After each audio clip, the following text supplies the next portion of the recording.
Bom dia, meu nome é Leonardo Lopes e hoje vamos continuar fazendo as análises nos episódios do Animatrix. Estamos aqui no canal analisando episódio a episódio e hoje chegou o dia de um episódio que eu gosto muito, não é o meu preferido. Das análises que fizemos eu indiquei o recorde mundial como o meu preferido, mas esse episódio de hoje ele tem características muito interessantes tanto em tons mais filosóficos como artísticos. Como eu sou da área de filosofia, sou professor de filosofia, eu acabo gostando, tendo uma atenção toda especial a esse episódio. Em inglês, o título original dele é Matriculated, que poderia ser traduzido literalmente como matriculado, ou a tradução mais correta que seria convertido. E em português, ele recebeu um título que eu, particularmente, não acho muito adequado. Aliás, em vários episódios aqui a gente já fez críticas a essas traduções. Às vezes você quer criar uma tradução muito contextual, que foge muito do lado mais original e não fica bem. É o caso aqui. O episódio foi traduzido como robô sensível. Eu, particularmente, não gosto dessa tradução. Eu acho que a tradução mais correta seria realmente convertido, porque esse episódio ele vai tratar justamente sobre, e é isso que é bacana no Animatrix, que ele não só explica, e é interessante como eles deixaram para colocar o Animatrix depois da trilogia Matrix. Isso ocasionou algo bom e algo ruim. Algo bom é que expande o universo, expandiu o universo. Quando chegou ali a 2003, você tinha todo um universo Matrix posto. Mas ao mesmo tempo criou alguns problemas, principalmente no primeiro Matrix. O primeiro Matrix, ele é de 99. A maior parte das pessoas assistiram. Eu sou um que da primeira vez que eu assisti, não lembro bem se assisti no ano 2000, acho que foi no final do ano 2000, mas a primeira vez que eu assisti eu não entendi nada. Porque não é tudo muito explicado, né? O Animatrix, principalmente o episódio Segundo Renascer, ele explica todo o contexto dessa relação de conflito, de guerra entre humanos e máquinas. Nesse episódio de hoje, existe um núcleo humano de resistência, lembra muito lá assim aos moldes do Exterminador do Futuro, e esse núcleo consegue capturar um robô e uma máquina do exército lá dos robôs. E eles convertem o, esse robô. E é interessante como vai se dar essa questão da conversão. Esse episódio ele é assinado, a direção, a escrita pelo Peter Chung, que é um artista que é bem conhecido pelo Ion Flux. Ion Flux é um desenho ao estilo cyberpunk político distópico, com tons bastante filosóficos, e que foi apresentado ali no início dos anos 90 pela antiga sessão de filmes que tinha na MTV. E eu acho que o programa é chamado Liquid Television, televisão líquida, alguma coisa, se não me falha a memória aqui.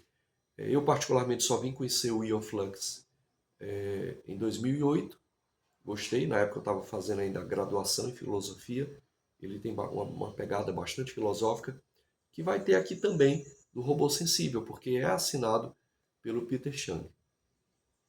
A estética do desenho, esse aqui do Animatrix, do Robô Sensível, ela lembra bastante o Ian Flux. A personagem principal lembra muito lá a mulher, que é a Ian Flux, né?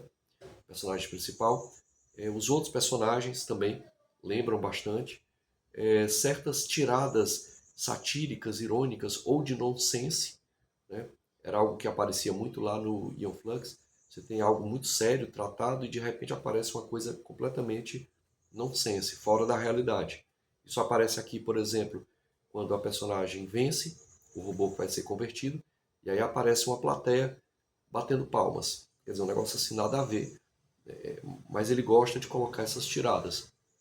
Ou quando eles entram no, na realidade virtual que eles criaram para converter lá o robô, e aparecem dois personagens lá, quase numa cena sexual.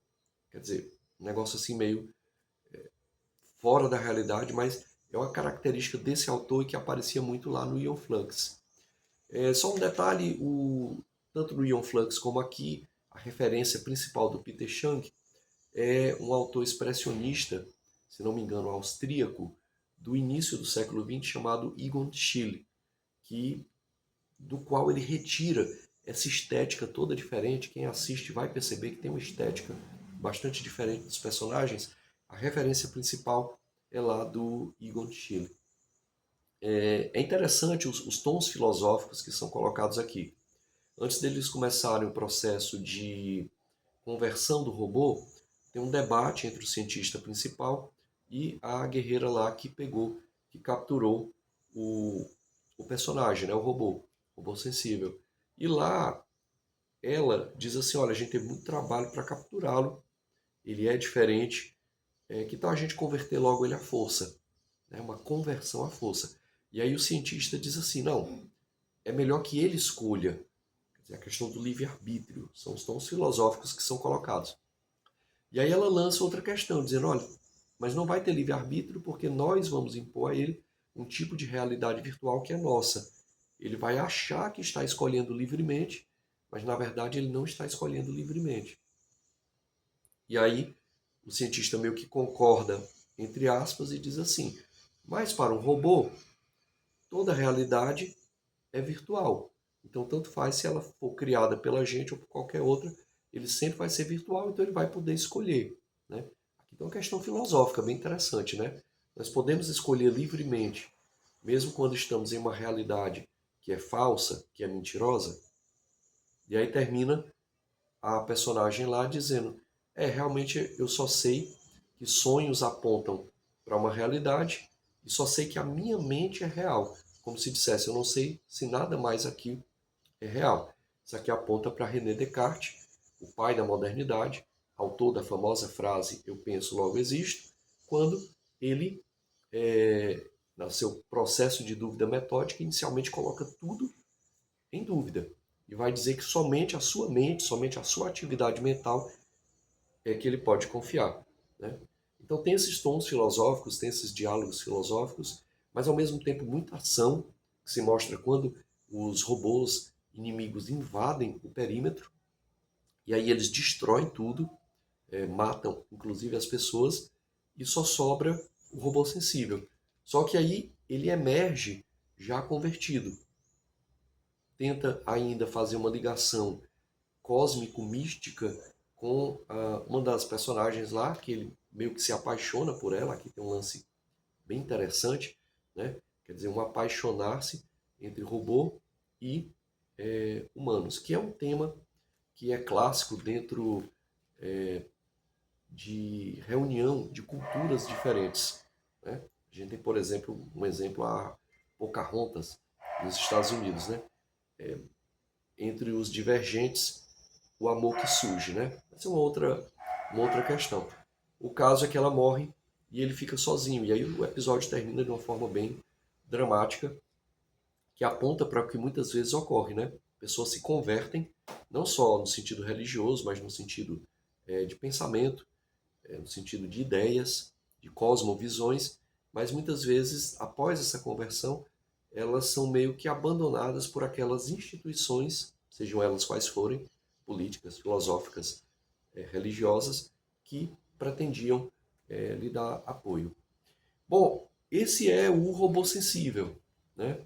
Ele é sensível porque é convertido à causa humana, mas ao mesmo tempo, dentro de uma tragédia onde todos os humanos morrem, ele fica sozinho com essa nova mentalidade.